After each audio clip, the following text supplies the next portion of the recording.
Hello my dear friends, welcome to Enchanted Learning. Now inflammatory response. എന്താണ് inflammatory response? നമ്മൾ നേരത്തെ പറഞ്ഞു white blood സെൽസിലായ ഇസ്നോഫിൽസിന്റെ ഫങ്ഷൻസ് എന്താണ്? It synthesise chemicals for inflammatory response. Inflammatory റെസ്പോൺസിന് ആവശ്യമായിട്ടുള്ള കെമിക്കൽസ് സിന്തസൈസ് ചെയ്യുക എന്നുള്ളതാണ് ഇസ്നോഫിൽസിന്റെ ഫംഗ്ഷൻ എന്ന് പറയുന്നത്.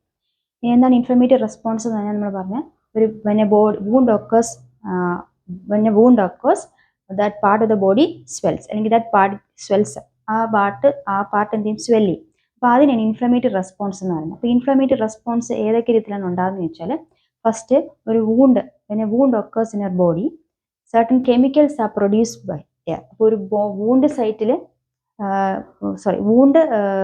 when a wound occurs in the body germs enter the wound site. germs എവിടെ എത്തും? wound സൈറ്റിൽ എത്തപ്പെടും. ജേംസ് wound സൈറ്റിൽ എത്തുമ്പോൾ തന്നെ എന്ത് അവിടെ പ്രൊഡ്യൂസ് ചെയ്യുന്നുണ്ട്? കെമിക്കൽസ് പ്രൊഡ്യൂസ് ചെയ്യുന്നുണ്ട്. ആരെ കെമിക്കൽസ് പ്രൊഡ്യൂസ് ചെയ്യുന്നത്? ഡിഫൻസ് മെക്കാനിസം റോൾ പ്ലേ ചെയ്യുന്ന WBC, ബ്ലഡിലെ WBC കെമിക്കൽസ് പ്രൊഡ്യൂസ് ചെയ്യും. when a wound occurs in our body, germs enter the wound. When germs enter the wound, chemicals are produced or synthesized by WBC. WBC chemicals is produce ചെയ്യുന്നു. Next എന്ത് സംഭവിക്കുന്നു? നമ്മൾ നേരത്തെ പറഞ്ഞ പോലെ WBC, അതായത് WBC ഏത് WBC ബേസോഫിൽസ് എന്ത് ചെയ്യുന്നുണ്ട്? Stimulates the other white blood cells. അതോടൊപ്പം തന്നെ ഇറ്റ് ഡയലേറ്റ്സ് ബ്ലഡ് വെസൽസിനെ ഡയലേറ്റ് ചെയ്യുന്നു. അപ്പോൾ ബ്ലഡ് വെസൽസ് എന്ത് ചെയ്യുന്നു? ഡയലേറ്റ് ചെയ്യപ്പെടുന്നു. കെമിക്കൽസ് പ്രൊഡ്യൂസ് ചെയ്യുന്നു, ബ്ലഡ് വെസൽസ് ഡയലേറ്റ് ചെയ്യുന്നു. അടുത്ത WBC എന്ത് ചെയ്യുന്നുണ്ട്? വൂണ്ട് സൈഡിലേക്ക് മൂവ് ചെയ്യുന്നു. Moves towards a wound side through the walls of the blood capillaries. Blood vessels dilate ചെയ്യുമ്പോൾ അതിൻ്റെ അകത്തുള്ള WBCs എന്ത് ചെയ്യാൻ സാധിക്കും? വൂണ്ട് സൈഡിലേക്ക് ആ കാപ്പിലറീസിന്റെ വാളിൽ കൂടെ മൂവ് ചെയ്യാൻ പറ്റും. So WBCs move towards a wound side through the walls of capillaries. അടുത്ത എന്ത് ചെയ്യുന്നുണ്ട്? കാപ്പിലറീസിൽ എത്തിക്കഴിഞ്ഞു. ഇനി എന്ത് ചെയ്യുന്നുണ്ട്? ഇതിൽ തന്നെയുള്ള മോണോസൈറ്റ്സും neutrophils engulfs and destroys the germs. അപ്പോൾ ഇൻഫ്ലമേറ്ററി റെസ്പോൺസിന്റെ ചാർട്ട് പറയുകയാണെങ്കിൽ ഇങ്ങനെയാണ്. when a wound occurs in a body, germs enter the wound, then chemicals are produced and blood vessels get dilated. WBC move towards a wound site through the walls of capillaries, that is monocytes and neutrophils engulf and destroy germs. ഇനി inflammatory response എന്താണെന്ന് പറഞ്ഞാൽ the cells which are damaged by a wound or by infection, cells which are damaged by wounds or infection produces certain chemical substances. അതായത് infection വന്നോ damage കൊണ്ടോ infection കൊണ്ടോ wound കൊണ്ടോ damage ചെയ്ത cells which are damaged by wound or infection, അതായത് വൂണ്ടോ ഇൻഫെക്ഷനോ വന്ന് damage ചെയ്ത സെല്ലുകൾ സർട്ടൺ കെമിക്കൽ സബ്സ്റ്റൻസസ് പ്രൊഡ്യൂസ് ചെയ്യും. ഈ കെമിക്കൽ സബ്സ്റ്റൻസസ് എന്തിനുള്ള കഴിവുണ്ട്? ഈ കെമിക്കൽ സബ്സ്റ്റൻസിന് എന്താണ്? ഈ ബ്ലഡ് വെസൽസിനെ ഡയലേറ്റ് ചെയ്യാനുള്ള കഴിവുണ്ട്. കെമിക്കൽ സബ്സ്റ്റൻസ് പ്രൊഡ്യൂസ് ചെയ്യുന്നു. ഈ കെമിക്കൽ സബ്സ്റ്റൻസ് എന്ത് ചെയ്യുന്നുണ്ട്? കെമിക്കൽ സബ്സ്റ്റൻസസ് പ്രൊഡ്യൂസ് ചെയ്യും. എവിടെയാണ്? അതായത് when a wound occurs എന്നല്ല, നമ്മൾ ഈ ഇൻഫ്ലമേറ്ററി റെസ്പോൺസ് എന്താണെന്നാണ് പറയുന്നത്. അത് എന്താണ് ഇൻഫ്ലമേറ്ററി റെസ്പോൺസ് എന്ന് പറയുന്നത്? അതിന്റെ ഡെഫിനിഷൻ ചോദിക്കുകയാണെങ്കിൽ ഇങ്ങനെയാണ് പറയാനുള്ളത്. Cells that are damaged by wound or infection produces certain chemical substances. അതായത് ഡാമേജോ വൂണ്ടോ ഇൻഫെക്ഷനോ കൊണ്ട് ഡാമേജ് ആയ സെല്ലുകൾ ചില കെമിക്കൽ സബ്സ്റ്റൻസ് പ്രൊഡ്യൂസ് ചെയ്യുന്നു. Cells that are damaged by infection or wound produces certain chemical substance. ഈ കെമിക്കൽ സബ്സ്റ്റൻസിന് എന്താണ് കഴിവുണ്ട്? ദേ ഡയലേറ്റ്സ് എ ബ്ലഡ് വെസൽസിനെ dilate. These chemical substances dilates the blood vessels. ആ ബ്ലഡ് വെസൽസിനെ ഈ കെമിക്കൽ സബ്സ്റ്റൻസ് ഡയലേറ്റ് ചെയ്യുന്ന ഭാഗമായിട്ട് നമ്മൾ നേരത്തെ പറഞ്ഞു ബ്ലഡ് കാപ്പിലറീസ് അല്ലെങ്കിൽ ഡയലേറ്റ് ചെയ്യുമ്പോഴത്തേക്കും കൂടുതൽ WBCയും ബ്ലഡ് പ്ലാസ്മയും എങ്ങോട്ടേക്ക് മൂവ് ചെയ്യുന്നു? വൂണ്ട് സൈഡിലേക്ക് മൂവ് ചെയ്യുന്നു. അപ്പോൾ more blood plasma and WBC move towards the wound side. അതിന് വൂണ്ട് സൈഡിലേക്ക് മൂവ് ചെയ്യുന്നു. അപ്പോഴത്തേക്ക് എന്ത് സംഭവിക്കും? That part of the wound side gets swell up അല്ലേ? ആ വൂണ്ട് സൈഡിന്റെ ആ ഭാഗം എന്ത് ചെയ്യുന്നു? സ്വെല്ലപ്പ് ചെയ്യുന്നു. അതിനെയാണ് this is known as inflammatory response. അതിനെയാണ് ഇൻഫ്ലമേറ്ററി റെസ്പോൺസ് എന്ന് പറയുന്നത്. അപ്പോൾ സ്വെല്ലപ്പ് ചെയ്യുന്നു. ആ ഡിഫൻസ് മെക്കാനിസം എന്ത് വിളിക്കുന്നു? Inflammatory response. സോ അതാണ് ഇൻഫ്ലമേറ്ററി റെസ്പോൺസ് എന്ന് പറയുന്നത്. എത്രയാണ് പറഞ്ഞു?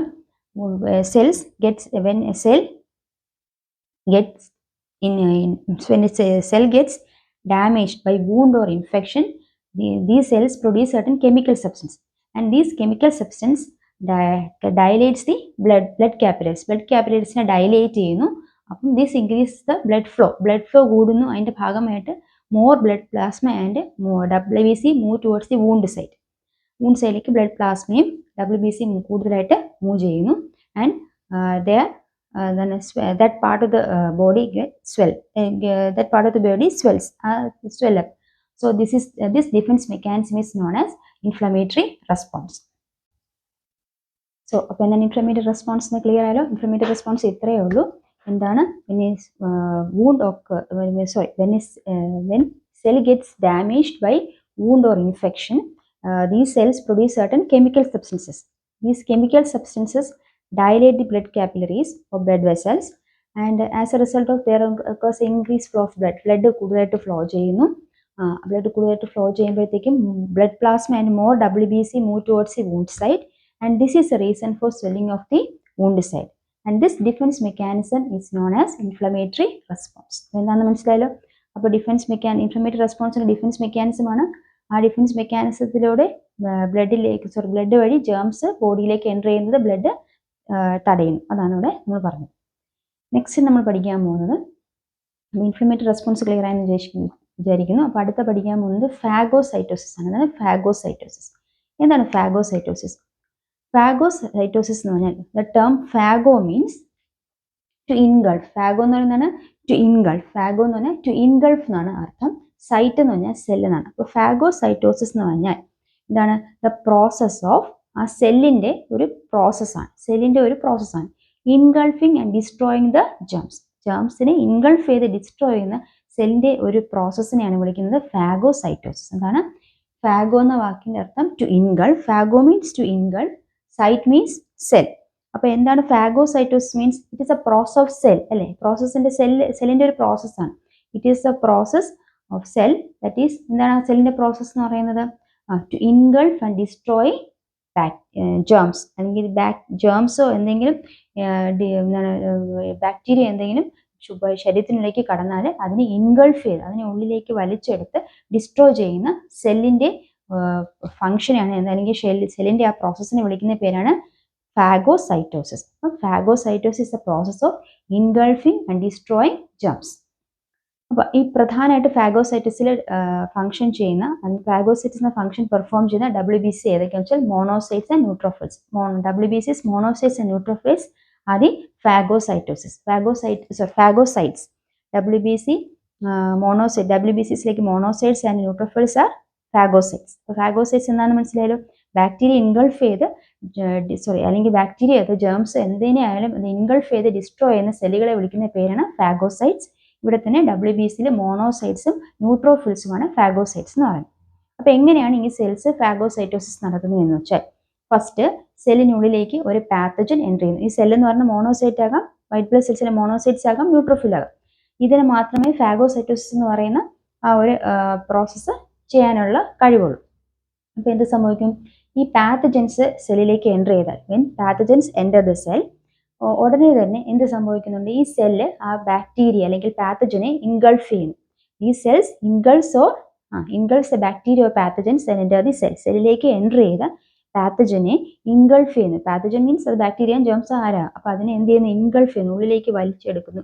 ഇൻഗൾഫ് ചെയ്യുന്ന എവിടെയാണ് ഇൻഗൾഫ് ചെയ്യുന്നത്? ഇനി മെംബ്രെയിൻ സാക്ക്, ഒരു മെംബ്രെയിൻ ഉള്ള ഒരു സാക്കിലേക്ക്, ഒരു അറയിലേക്ക് അതിനെ വലിച്ചു വെക്കുന്നു, ഉള്ളിലേക്ക് വലിച്ചു വെക്കുന്നു. ഇങ്ങനെ വെക്കുന്ന മെംബ്രെയിൻ സാക്കിലേക്ക് വലിച്ചു വെക്കുന്നു. അപ്പോൾ പാത്തജൻസ് സെല്ലിലേക്ക് എൻ്റർ ചെയ്യുന്നു. അടുത്ത് എന്ത് ചെയ്യുന്നുണ്ട്? ഈ സെല്ല് ഇൻഗൾഫ്സ് ദീസ് പാത്തജൻസിനെ മെംബ്രെയിൻ സാക്കിലേക്ക് ഈ പാത്തജൻസിനെ സെല്ല് ഇൻഗൾഫ് ചെയ്യുന്നു. ഇങ്ങനെ ഇൻഗൾഫ് ചെയ്തതിന് ശേഷം നെക്സ്റ്റ് എന്ത് സംഭവിക്കും? സെല്ലിനുള്ളിൽ എന്ത് കാണുന്നുണ്ട്? ലൈസോസോംസ് കാണും. നമ്മൾ പഠിച്ചിട്ടുണ്ട് ലൈസോസോം എന്ന് പറയുമ്പോൾ ഡിഫൻസ് മെക്കാനിസത്തിലെ റോൾ പ്ലേ ചെയ്യുന്ന ഒരു സെല്ലിലെ ഓർഗനലാണ് ലൈസോസോം. നമ്മൾ പഠിച്ചിട്ടുണ്ട് സെൽ ഓർഗനാണ് ലൈസോസോം. അപ്പോൾ ഈ സെല്ലിൻ്റെ അകത്തുള്ള ലൈസോസോം എന്ത് ചെയ്യുന്നുണ്ട്? ഈ മെംബ്രെയിൻ സാക്കിലേക്ക് കമ്പൈൻ ചെയ്യുന്നു. ലൈസോസോം കമ്പൈൻസ് ദി മെംബ്രെയിൻ സാക്കുമായിട്ട് കമ്പൈൻ ചെയ്യുന്നു ലൈസോസോം. അതിനുശേഷം എന്ത് സംഭവിക്കുന്നു വെച്ചാൽ the pathogens are degenerated and destroyed by the enzymes produced by lysosomes. ചില enzymes സെക്രീറ്റ് ചെയ്യുന്നുണ്ട്. ആ എൻസൈംസ് പ്രൊഡ്യൂസ് ചെയ്യുന്നുണ്ട്. ആ ലൈസോസോംസ് പ്രൊഡ്യൂസ് ചെയ്യുന്ന എൻസൈംസ് ഈ ഇതിനുള്ളിലിരിക്കുന്ന പാത്തജൻസിനെ ഡീജനറേറ്റ് ചെയ്ത് ഡിസ്ട്രോയ് ചെയ്യുന്നു. അങ്ങനെയാണ് ഫാഗോസൈറ്റോസിസ് എന്ന പ്രോസസ്സ് നടക്കുന്നത്. ഫാഗോസൈറ്റോസിന് ഇത്രയേ ഉള്ളൂ. Phago means to engulf, cyte means cell. അപ്പോൾ ഫാഗോസൈറ്റോസിസ് എന്ന് പറഞ്ഞാൽ സെല്ലിന്റെ ഒരു ഫംഗ്ഷനാണ്. അത് എന്താണ് ആ സെല്ല് ചെയ്യുന്നത്?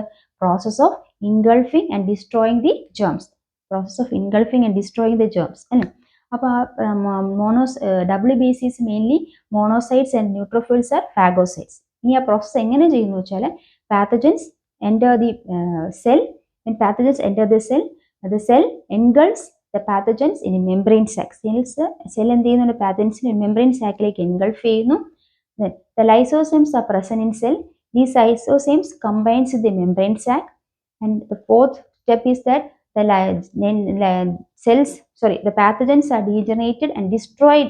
Pathogens are degenerated and destroyed by the enzymes produced by lysosomes. അപ്പോൾ lysosomes produce enzymes ഈ പാത്തജൻസിനെ ഡീജനറേറ്റ് ചെയ്ത് ഡിസ്ട്രോയ് ചെയ്യും. അപ്പോൾ അതാണ് ഫാഗോസൈറ്റോസിസ്. എന്താണ് മനസ്സിലായാലും ഫാഗോസൈറ്റോസിസ്. അടുത്ത് നമ്മൾ പഠിക്കാൻ പോകുന്നത് ബ്ലഡ് ക്ലോട്ടിംഗ് ആണ്. നെക്സ്റ്റ് ബ്ലഡ് ക്ലോട്ടിംഗ് ആണ്. ഓക്കെ, ബ്ലഡ് ക്ലോട്ടിംഗ് പഠിക്കാൻ പോകുന്നത് ബ്ലഡ് ക്ലോട്ടിംഗ് ആണ്. ബ്ലഡ് ക്ലോട്ടിംഗ് എന്ന് പറയുന്ന മറ്റൊരു ഡിഫൻസ് മെക്കാനിസം ആണ്. ഇവിടെ ബ്ലഡ് ക്ലോട്ടിംഗ് ഡിഫൻസ് മെക്കാനിസം എങ്ങനെയാണ്? ബ്ലഡ് ക്ലോട്ടിംഗ് ഡിഫൻസ് മെക്കാനിസമായിട്ട് കുറച്ച് സ്റ്റെപ്സ് റിലേറ്റ് ചെയ്ത് പറയുന്നുണ്ട്. അപ്പോൾ ബ്ലഡ് ക്ലോട്ടിംഗ് എന്ന് പറയുന്നതാണ് ഒരു ഡിഫൻസ് മെക്കാനിസം ആണ് നമ്മൾ പറഞ്ഞു. അപ്പോൾ ബ്ലഡ് എങ്ങനെയാണ് ഡിഫൻസ് മെക്കാനിസത്തിൽ പങ്കെടുക്കുന്നത് നമ്മൾ പറഞ്ഞു. ഫസ്റ്റ് നമ്മൾ പറഞ്ഞു ബ്ലഡിന്റെ WBC ഡിഫൻസ് മെക്കാനിസത്തിൽ പങ്കെടുക്കുന്നത് എങ്ങനെയെന്ന് പറഞ്ഞു. ഇനി നമ്മൾ നെക്സ്റ്റ് പറയുന്നത് എങ്ങനെയാണ്? ബ്ലഡ് ക്ലോട്ടിങ്ങിനെ കുറിച്ചാണ് പറഞ്ഞത്. എന്നാൽ ബ്ലഡ് ക്ലോട്ടിംഗ് എന്ന് പറഞ്ഞാൽ tissues and platelets at the wound site. ഒരു മുറിവ് ഉണ്ടാകുന്നു. ആ മുറിവ് ഉണ്ടാകുന്ന സമയത്ത് തന്നെ അവിടെയുള്ള ടിഷ്യൂസും ബ്ലഡിലുള്ള പ്ലേറ്റ്ലെറ്റ്സും ഡീജനറേറ്റ് ചെയ്ത് വൂണ്ട് സൈറ്റിലുള്ള ടിഷ്യൂസും പ്ലേറ്റ്ലെറ്റ്സും ഡീജനറേറ്റ് ചെയ്ത് ഒരു എൻസൈം ഫോം ചെയ്യും. അതിന്റെ പേരാണ് thromboplast. Tissues and platelets at the site of the wound degenerate to form an enzyme thromboplast. Thromboplast എന്നൊരു എൻസൈമായിട്ട് ഡീജനറേറ്റ് ചെയ്യുന്നു. ഇനി ഈ ത്രോംബോപ്ലാസ്റ്റിൻ എൻസൈം ഉണ്ടായിക്കഴിഞ്ഞു. ഇനി പ്രോത്രോംബിൻ എന്ന് പറഞ്ഞാൽ പ്ലാസ്മിൽ എന്തുണ്ട്? പ്രോത്രോംബിൻ ഉണ്ട്. പ്ലാസ്മയൊക്കെ ബ്ലഡിലുള്ളതാണ്. പ്ലാസ്മിൽ എന്തുണ്ട്? പ്രോത്രോംബിൻ ഉണ്ട്. ഈ പ്രോത്രോംബിൻ എന്തായിട്ട് മാറുന്നുണ്ട്? പ്രോത്രോംബിൻ ത്രോംബോപ്ലാസ്റ്റിന്റെ സഹായത്തോടു കൂടി വൈറ്റമിൻ കെയുടെയും കാൽഷ്യത്തിന്റെ പ്രസൻസിൽ ത്രോംബിനായിട്ട് മാറുന്നു. എന്താണ്? ത്രോംബോപ്ലാസ്റ്റിന്റെയും വൈറ്റമിൻ കെയും കാൽഷ്യം ഇതിന് മൂന്നിന്റെ പ്രസൻസിൽ ത്രോംബിനായിട്ട് മാറുന്നു. ആരാ? പ്ലാസ്മയിലുള്ള പ്രോത്രോംബിൻ ത്രോംബിനായിട്ട് മാറും. ഇനി ഫൈബ്രിനോജൻ എന്ന് പറയുന്ന ഒരു സംഭവമുണ്ട് ബ്ലഡിൽ. അതെന്ന് വെച്ചാൽ ലിവറിൽ പ്രൊഡ്യൂസ് ചെയ്യുന്ന ഒരു സോലബിൾ ആയിട്ടുള്ള പ്രോട്ടീനാണ് ഫൈബ്രിനോജൻ. എന്താണ്? ലിവറിൽ പ്രൊഡ്യൂസ് ചെയ്യുന്ന ഒരു സോലബിൾ ആയിട്ട് പ്രോട്ടീനാണ് ഈ ഫൈബ്രിനോജൻ. ഈ ഫൈബ്രിനോജൻ എവിടെ പ്രസന്റ് ആണ്? ബ്ലഡിൽ പ്ലാസ്മയിലുണ്ട്. അപ്പോൾ ഫൈബ്രിനോജൻ എവിടെ കാണുന്നു? ബ്ലഡിൽ പ്ലാസ്മയിലുണ്ട്. ഫൈബ്രിനോജൻ ലിവർ പ്രൊഡ്യൂസ് ചെയ്യുന്ന സോലബിൾ പ്രോട്ടീനാണ്. ഈ ബ്ലഡിലെ പ്ലാസ്മയിലെ ഫൈബ്രിനോജൻ എന്തായിട്ട് മാറുന്നുണ്ട്? ത്രോംബിന്റെ സഹായത്തോടു കൂടി ഫൈബ്രിനായിട്ട് മാറുന്നുണ്ട്. ഫൈബ്രിനോജൻ എന്ന് പറയുന്നത് പ്ലാസ്മയിലുള്ളതാണ്. അത് ത്രോംബിന്റെ സഹായത്തോടുകൂടി ഫൈബ്രിൻ ആയിട്ട് മാറും. ഇനി റെഡ് ബ്ലഡ് സെൽസും പ്ലേറ്റ്ലെറ്റ്സും ഈ പറയുന്ന ഫൈബ്രിൻ ഫൈബേഴ്സ് നെറ്റ്വർക്ക്സിൽ ടാങ്കിൾ ചെയ്യപ്പെടുന്നു. എൻടാങ്കിൾ ചെയ്യുക മീൻസ് അതുമായിട്ട് കൂടിക്കരുത്.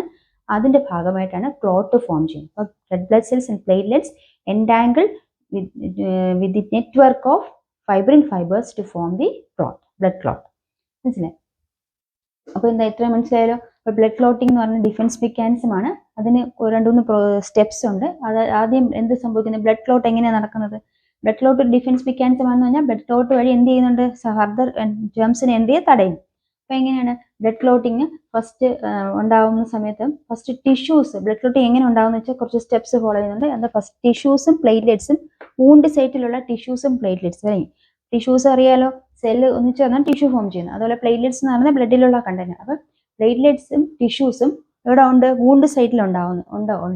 അത് എന്ത് ചെയ്യുന്നു? ഡീജനറേറ്റ് ചെയ്ത് ത്രോംബോപ്ലാസ്റ്റിൻ എൻസൈം ഫോം ചെയ്യുന്നു. ഇനി പ്ലാസ്മയിലുള്ള പ്രോത്രോംബിൻ ത്രോംബോപ്ലാസ്റ്റിന്റെയും വൈറ്റമിൻ കെ, കാൽഷ്യം എന്നിവയുടെ പ്രസൻസിൽ ത്രോംബിനായിട്ട് മാറും. പ്ലാസ്മയിലുള്ള prothrombin thromboplastin vitamin K, calcium എന്നിവയുടെ പ്രസൻസിൽ ത്രോംബിനായിട്ട് മാറുന്നു. ഇനി ഫൈബ്രിനോജൻ എന്ന് പറയുന്നത് ലിവർ പ്രൊഡ്യൂസ് ചെയ്യുന്ന ഒരു സോൾബിൾ പ്രോട്ടീനാണ്. അത് എവിടെ കാണപ്പെടുന്നുണ്ട്? പ്ലാസ്മയിൽ കാണപ്പെടുന്നുണ്ട്. അത് ത്രോംബിന്റെ സഹായത്തോടെ ഫൈബ്രിനോജൻ ത്രോംബിന്റെ സഹായത്തോടെ ഫൈബ്രിനായിട്ട് മാറും. ഇനി RBCയും പ്ലേറ്റ്ലെറ്റ്സും ഈ നെറ്റ്വർക്ക് ഓഫ് ഫൈബ്രിൻ ഫൈബേഴ്സുമായിട്ട് എൻടാങ്കിൾ ചെയ്ത് കൂട്ടിപ്പിഴഞ്ഞ് എന്തായിട്ട് മാറുന്നു? ബ്ലഡ് ക്ലോട്ടായിട്ട് മാറുന്നു. ഇതാണ് ബ്ലഡ് ക്ലോട്ട് ഉണ്ടാകുന്ന പ്രൊസീജിയർ. മനസ്സിലായാലോ? Tissues and platelets at the wound site degenerate to form an enzyme thromboplastin. Then prothrombin plasma, with the help of thromboplastin, vitamin K and calcium becomes thrombin. Then fibrinogen present in plasma with the help of thrombin becomes fibrin. And RBC and platelets entangle a network of fibrin fibers thus to form a blood clot. ഇനി blood ക്ലോട്ടിന്റെ പ്രധാനപ്പെട്ട functions എന്ന് പറയുന്നത് it prevents the bleeding prevent ചെയ്യും. Blood clot prevents bleeding and check the further entry of germs through വൂണ്ടിലൂടെ germs entry ചെയ്യുന്നത് check ചെയ്യും. അപ്പം blood clot prevents bleeding and check the entry of germs through wound. as soon as blood clot ചെയ്യുന്ന ഉടനെ തന്നെ എന്ത് സംഭവിക്കും?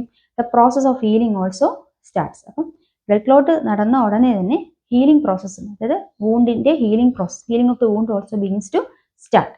അപ്പം നമുക്ക് നെക്സ്റ്റ് പഠിക്കേണ്ടത് ഹീലിംഗ് ഓഫ് വൂണ്ട് ആണ്. നെക്സ്റ്റ് ടോപ്പിക് ആണ് ഹീലിംഗ് ഓഫ് വൂണ്ട്. ഇനി ഇപ്പം നമ്മൾ പഠിച്ചു ഇൻഫ്ലമേറ്ററി റെസ്പോൺസ് പഠിച്ചു, അതിന് നെക്സ്റ്റ് ബ്ലഡ് ക്ലോട്ട് പഠിച്ചു, അടുത്തത് ഹീലിംഗ് ഓഫ് വൂണ്ട്. അപ്പോൾ ഇൻഫ്ലമേറ്ററി റെസ്പോൺസിനെ ഫോളോ ചെയ്ത് വരുന്നതാണ് ബ്ലഡ് ക്ലോട്ടിന് ഫോളോ ചെയ്താണ് ഹീലിംഗ് ഓഫ് വൂണ്ട്. അപ്പോൾ ഇൻഫ്ലമേറ്ററി റെസ്പോൺസിനും ബ്ലഡ് ക്ലോട്ടിനും ശേഷമുള്ള അടുത്ത സ്റ്റേജ് എന്ന് പറയുന്നത് വൂണ്ട് ഹീലിംഗ് ആണ്, ഹീലിംഗ് ഓഫ് വൂണ്ട് ആണ് പറയുന്നത്. അപ്പോൾ ഇവിടെ നമ്മൾ പറഞ്ഞു when a cell gets damaged or lost, new similar tissues, അപ്പോൾ ഒരു സെല്ല് ഡാമേജ് ചെയ്യോ ലോസ് ചെയ്യപ്പെട്ടാൽ ന്യൂ സിമിലർ ടിഷ്യൂസ് ആണ് അവിടെ ഉണ്ടാകുന്നത്. New similar tissues are formed in the place of those cells എന്തായിട്ടും നോ സ്കാർ റിമെയിൻസ്, അവിടെ ഒരു വൂണ്ട് സ്കാർ റിമെയിൻ ചെയ്യില്ല. അപ്പോൾ ഒരു സെല്ല് ഡാമേജ് ചെയ്യപ്പെട്ടാൽ ലോസ് ചെയ്യപ്പെട്ടാൽ when a cell gets damaged or lost, new similar tissues are formed in the place of a lost one or damaged one, no wound scar remains. wound scar ഒന്നും അവിടെ ഉണ്ടാവില്ല, മുറിയുടെ പാടൊന്നും കാണില്ല, പുതിയ അതേപോലത്തെ tissues ആണ് ഉണ്ടാകുന്നതെങ്കിൽ. പക്ഷേ ഇപ്പം ഒരു സെല്ല് ഡാമേജ് ചെയ്യോ ലോസ് ചെയ്യപ്പെട്ടാൽ if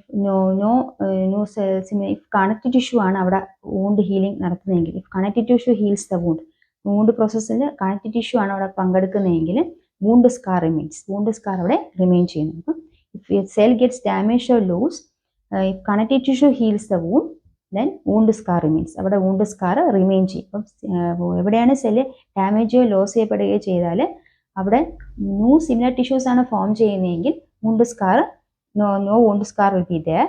And if the healing of wound is healing process, no new similar tissues are formed, only connective tissues are formed. Connective tissues are formed in the place where the cells are damaged or lost, wound scar remains, wound scar അവിടെ remain ചെയ്യും. അപ്പം wound scar remain wound scar ഇല്ലെങ്കിൽ അവിടെ മനസ്സിലാക്കണം അതേപോലത്തെ similar tissues ആണ് അവിടെ ഉണ്ടായതെന്ന്. ഒരു സെല്ല് ഡാമേജ് ചെയ്യപ്പെടുകയോ ഇൻഫെക്ട് ചെയ്യപ്പെടുകയോ അല്ലെങ്കിൽ ലോസ് ചെയ്യപ്പെടുകയോ ചെയ്യുകയാണെങ്കിൽ അവിടെ ഒരു വൂണ്ട് സ്കാർ ഇല്ലെങ്കിൽ അതിൻ്റെ അർത്ഥം അതേപോലത്തെ സിമിലർ ടിഷ്യൂസ് ആണ് അവിടെ ഉണ്ടായത്. അപ്പം അതേസമയം അവിടെ ഒരു വൂണ്ട് സ്കാർ ഉണ്ടെങ്കിൽ അവിടെ സിമിലർ ടിഷ്യൂസ് അല്ല ഫോം ചെയ്ത് എന്താണ് കണക്റ്റീവ് ടിഷ്യൂ ആണ് ഹീലിംഗ് പ്രോസസ്സിൽ അവിടെ ഫങ്ഷൻ, അതാണ് വൂണ്ടിനെ ഹീൽ ചെയ്തത് മനസ്സിലായി. Connective tissue heals the wound. ഇനി നമ്മൾ പറഞ്ഞ ഇൻഫെക്ഷൻസ് ഒക്കെ ഉണ്ടാകുകയാണെങ്കിൽ അത് ഹീലിംഗ് പ്രോസസ്സിനെ സ്ലോ ഡൗൺ ചെയ്യും. Infections slow down the healing process, infections healing പ്രോസസ്സിനെ സ്ലോ ഡൗൺ ചെയ്യും. അപ്പോൾ ഒരു സ്ട്രോങ് ഡിഫൻസ് മെക്കാനിസം ആവശ്യമുണ്ട്. Strong defence mechanism എന്തിനാവശ്യമുണ്ട്?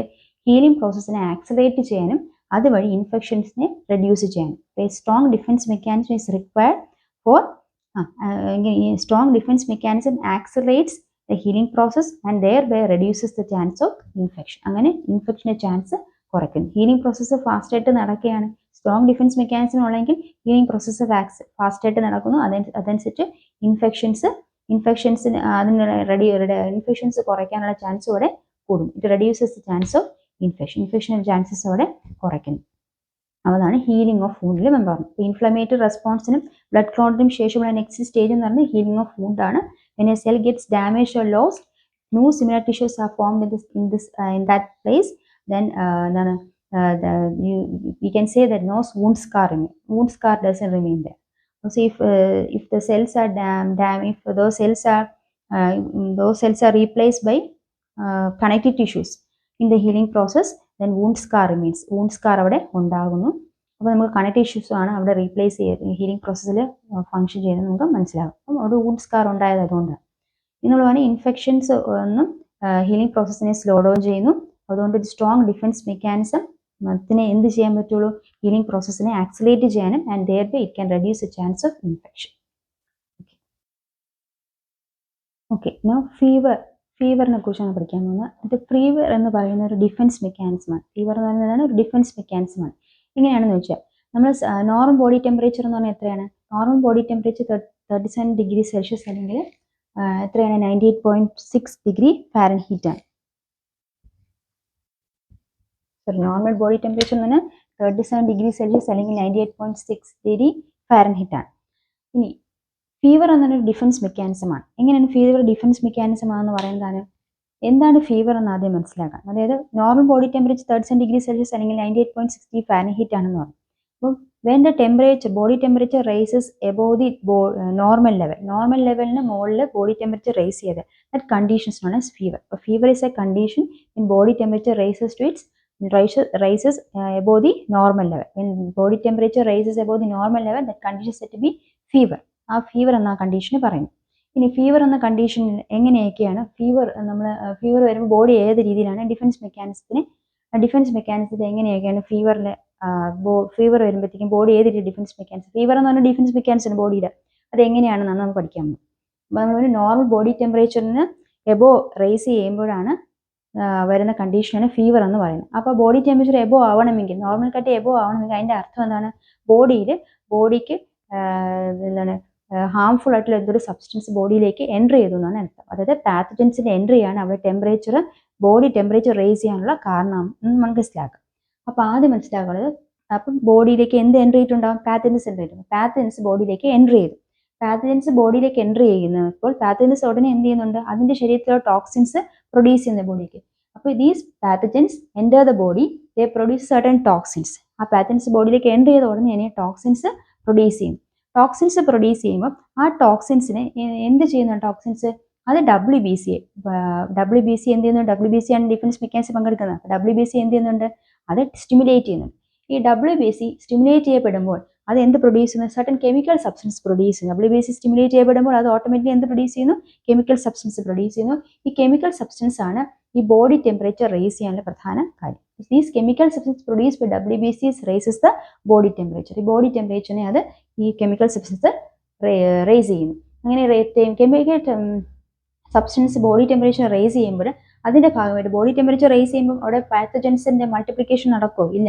ടെമ്പറേച്ചർ കൂടുമ്പോൾ പാത്തജൻസിന് ആ ഒരു ടെമ്പറേച്ചറിൽ ജീവിക്കാൻ സാധിക്കില്ല. So it reduces the multiplication of pathogens. അവിടെ പാത്തജൻസിന്റെ മൾട്ടിപ്ലിക്കേഷൻ റെഡ്യൂസ് ചെയ്യപ്പെടുകയും ഏത് ആക്ടിവിറ്റി കൂടുതലായിട്ട് നടക്കുകയും ചെയ്യുന്നു? ഫാഗോസൈറ്റോസിസ് എന്ന activity. It increases the effect of phagocytosis. അതിന്റെ ഭാഗമായിട്ട് ഫാഗോസൈറ്റിസിന്റെ എഫക്റ്റ് കൂടുന്നു. മനസ്സിലായി? പാത്തജൻസിന്റെ മൾട്ടിപ്ലിക്കേഷൻ റെഡ്യൂസ് ചെയ്യുന്നു. അപ്പോൾ ഫാഗോസൈറ്റിസ് എന്ന് പറഞ്ഞ പ്രോസസ്സ് അല്ലെങ്കിൽ അതിന്റെ എഫക്റ്റ് അവിടെ കൂടുന്നു. എന്താണ് ഫാഗോസൈറ്റിസ് എന്നല്ലോ? Process of engulfing and destroying germs. അതാണ് ഫാഗോസൈറ്റിസ്. അവിടെ കൂടുതലായിട്ട് അത് നടക്കുകയും ചെയ്യും. അപ്പോൾ ഫീവർ എന്ന് പറയുന്ന ഒരു ഡിഫൻസ് മെക്കാനിസമാണ്. ബോഡി നടത്തുന്ന ഒരു ഡിഫൻസ് മെക്കാനിസമാണ് ഫീവർ. എപ്പോഴാണ് body defence mechanism fever provide ചെയ്യുന്നത് വെച്ചാൽ, ഫീവർ എന്ന് പറയുന്നത് നമ്മൾ normal body temperature 37 degree Celsius അല്ലെങ്കിൽ 98.6 ഡിഗ്രി ഫാരൻഹീറ്റ് ആണ്. ആ നോർമൽ ബോഡി ടെമ്പറേച്ചറിൽ നിന്നും എപ്പോഴാണോ കണ്ടീഷൻ റേസ് ചെയ്യുന്നത്, അതായത് condition where the normal body temperature raises above the normal ലെവലിനെ കാട്ടി എബോ ആയിട്ട് ബോഡി ടെമ്പറേച്ചർ റേസ് ചെയ്യുമ്പോൾ ആ കണ്ടീഷൻ വിളിക്കുന്നതാണ് ഫീവർ. അപ്പോൾ ഫീവർ എന്ന് പറയുമ്പോഴത്തേക്ക് എന്തായിരിക്കും? ഫസ്റ്റ് സ്റ്റെപ്പ് എന്ന് പറയുന്നത് പാത്തജൻ ബോഡിയിലേക്ക് എൻട്രി ചെയ്ത് കഴിഞ്ഞു. ഫീവർ ഉണ്ടാകാനുള്ള കാരണം എന്താണ്? പാത്തജൻ ബോഡിയിലേക്ക് എൻട്രി ചെയ്തു. പാത്തജൻ ബോഡിയിലേക്ക് എൻട്രി ചെയ്ത സമയത്ത് പാത്തജൻ സർട്ടൻ ടോക്സിൻസ് പ്രൊഡ്യൂസ് ചെയ്യുന്നു. ഈ ടോക്സിൻസ് WBC സ്റ്റിമുലേറ്റ് ചെയ്യുന്നു. WBC in turn എന്ത് ചെയ്യുന്നു? It produce chemicals. ആ chemicals increases or raises the body temperature. Body temperature raise ചെയ്യുമ്പോൾ ബോഡി ടെമ്പറേച്ചർ കൂടുമ്പോഴത്തേക്കും അത് ആരുടെ മൾട്ടിപ്ലിക്കേഷൻ പ്രിവെന്റ് ചെയ്യും? It prevents a multiplication of പാത്തജൻസിന്റെ മൾട്ടിപ്ലിക്കേഷൻ അത് പ്രിവെന്റ് ചെയ്യുന്നു. അപ്പം അങ്ങനെ ആകുമ്പോഴത്തേക്ക് പാത്തജൻസിന് അവിടെ വളരാൻ പറ്റുമോ? ഇല്ല. അതോടൊപ്പം തന്നെ ഫാഗോസൈറ്റോസിന്റെ എഫക്റ്റ് അത് ഇൻക്രീസ് ചെയ്യുന്നു. It increases the effect of phagocytosis. ഇതാണ് ഫീവർ മെക്കാനിസം എന്ന് പറയുന്നത്. ഫീവർ ഡിഫൻസ് മെക്കാനിസം എന്ന് പറയുന്നത് ഈ ഒരു കാര്യങ്ങൾ വെച്ചിട്ടാണ്. ഫീവർ എന്ന് പറയുന്നത് യഥാർത്ഥത്തിൽ എന്താണ്? ബോഡിയുടെ ഡിഫൻസ് മെക്കാനിസമാണ്. മനസ്സിലായി? ഇനി ബോഡി എപ്പോഴാണ് നമ്മൾ മെഡിസിൻസ് സാധാരണ യൂസ് ചെയ്യുന്നത് വെച്ചാൽ ബോഡി ടെമ്പറേച്ചർ എന്താണ് വളരെയധികം ട്രമെൻഡസ് ആയിട്ട് അല്ലെങ്കിൽ റൈസ് ചെയ്യുമ്പോൾ വളരെയധികമായിട്ട് കൂടുമ്പോൾ നമ്മൾ ഇന്റേണൽ ഓർഗൻസിനെയൊക്കെ ബാധിക്കാനുള്ള ഇടയുണ്ട്. അപ്പോഴാണ് നമ്മൾ മെഡിസിൻസിന്റെ ഉപയോഗം മെഡിസിൻസ് ഉപയോഗിക്കുന്നത്. അല്ലാതെ ഫീവർ മെക്കാനിസം എന്ന് പറയുന്നത് എന്താണ്? ഫീവർ എന്ന് പറയുന്നത് എന്താണ്? ഡിഫൻസ് മെക്കാനിസം ആണ്. ഓക്കെ.